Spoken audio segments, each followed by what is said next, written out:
Hello! Thank you for taking a few minutes to join me to learn about Senate.gov, the official website of the United States Senate.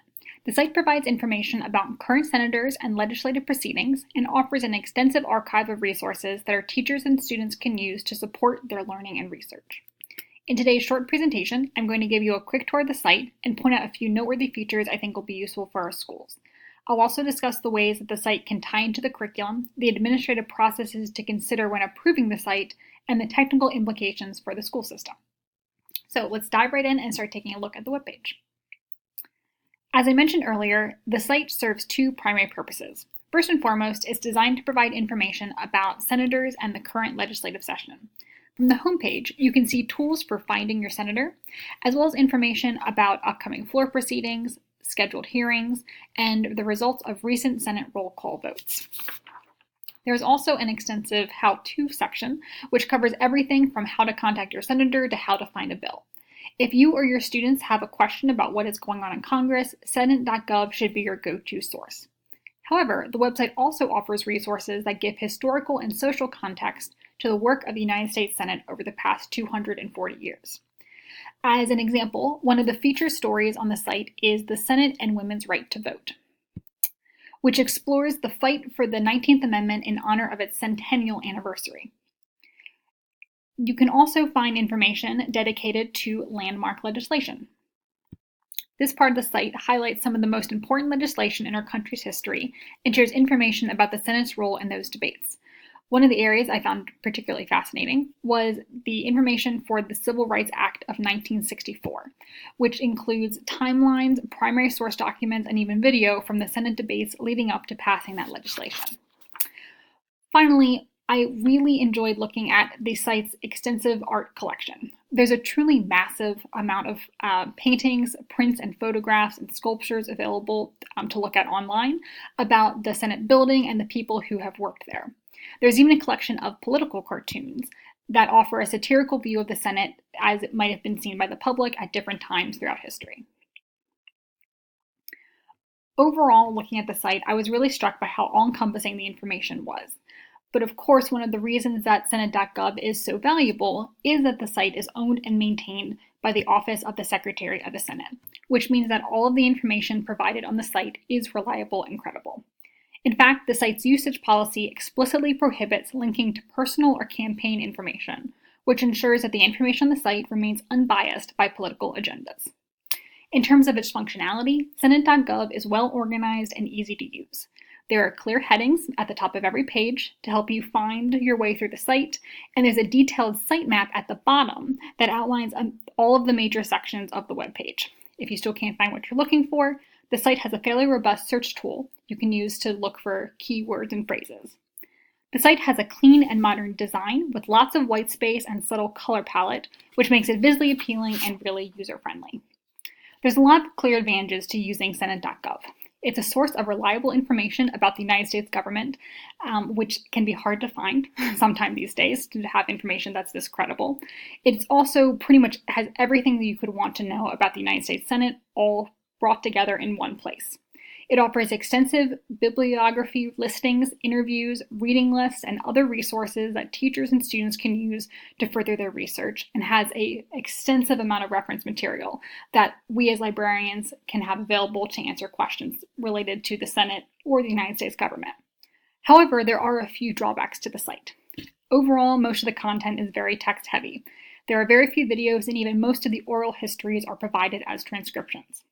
Also, because many of the resources are primary source documents, there's a lot of jargon in the supplemental information available in the archives, which could be difficult for some students to understand.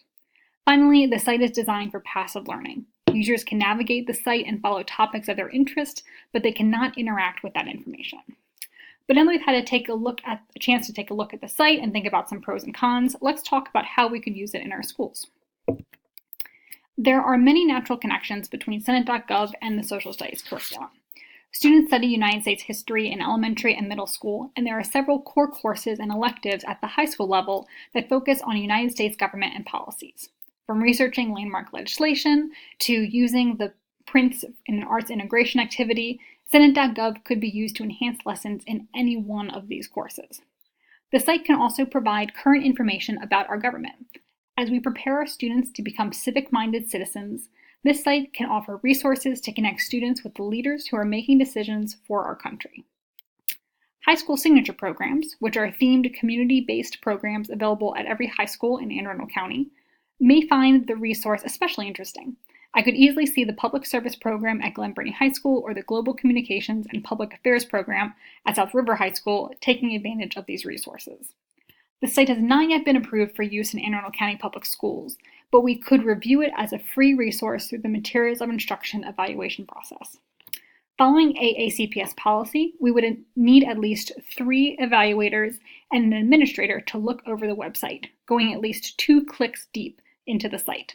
In addition to having the site reviewed by a principal or assistant principal, I would recommend getting input from a representative from the Social Studies Department, either at the school or district level, to consider the content and curricular connections, as well as a library media specialist to think about the site as a tool for research, and a teacher or staff member from an unrelated content area to look at the website from an outside perspective. During their review, the team must consider if the site complies with COMAR accessibility standards, the Children Internet Protection Act, and the Children's Online Privacy and Protection Act. Luckily, as a federally mandated site, Senate.gov meets the website standards laid out by the American Disability Act, and the terms outlined in the site's privacy policy state that no attempts will be made to identify individual users, meaning that our students' personal information will stay private. Once the team has determined that the site meets these requirements, they can submit their recommendation to the Office of Instructional Technology and begin using the site in the classroom. Because the site is so user-friendly, very little staff development should be needed for teachers to feel comfortable using the resource. I would recommend sharing the site with leaders in the Social Studies Department and secondary media specialists and integrating it into existing trainings about the social studies curriculum and research tools.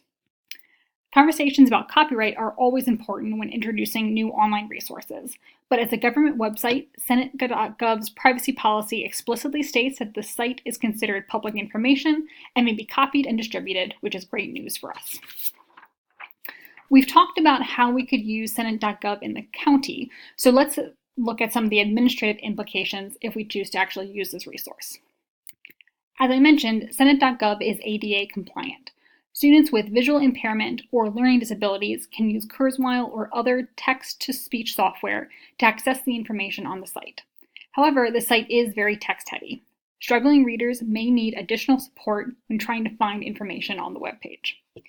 During the evaluation process, I would recommend the site be used independently by students in middle and high school, and approved for guided use for students in grade 5. While there's nothing on the site in terms of content that would be questionable for elementary school students, I think secondary students would be better equipped to navigate the site on their own and understand the information being presented. Senate.gov is a public website and does not require or even have the option for visitors to register or provide personal information, which again is great for our students. Last but not least, let's talk about the technical implications. From a technical perspective, the site is ready to go for Anne Arundel County. Senate.gov does not include many videos, audio files, or other streaming features that can take up bandwidth, so there should be no delay in using the site in any of our schools. The site can be accessed through any desktop computer, laptop, or tablet that has internet connection, and does not require any hardware or downloads for students or teachers to access and use the content. Also, as a .gov site, the website already passes Anne Arundel County's internet security filters, which means that as soon as we all are on board, we can begin using the site right away. Overall, I really enjoy getting to know Senate.gov, and I think it's a great tool for our students and teachers. As school librarians and educators, we want students to understand their role as citizens, and Senate.gov offers a wealth of resources to help us connect the curriculum with the actual policies, procedures, and historical context that guide our country's government. Here's a quick look at my references that I used when putting together this presentation, and I've hoped you'd enjoy learning about this resource and will consider integrating it into your curriculum. Thanks, and have a wonderful day.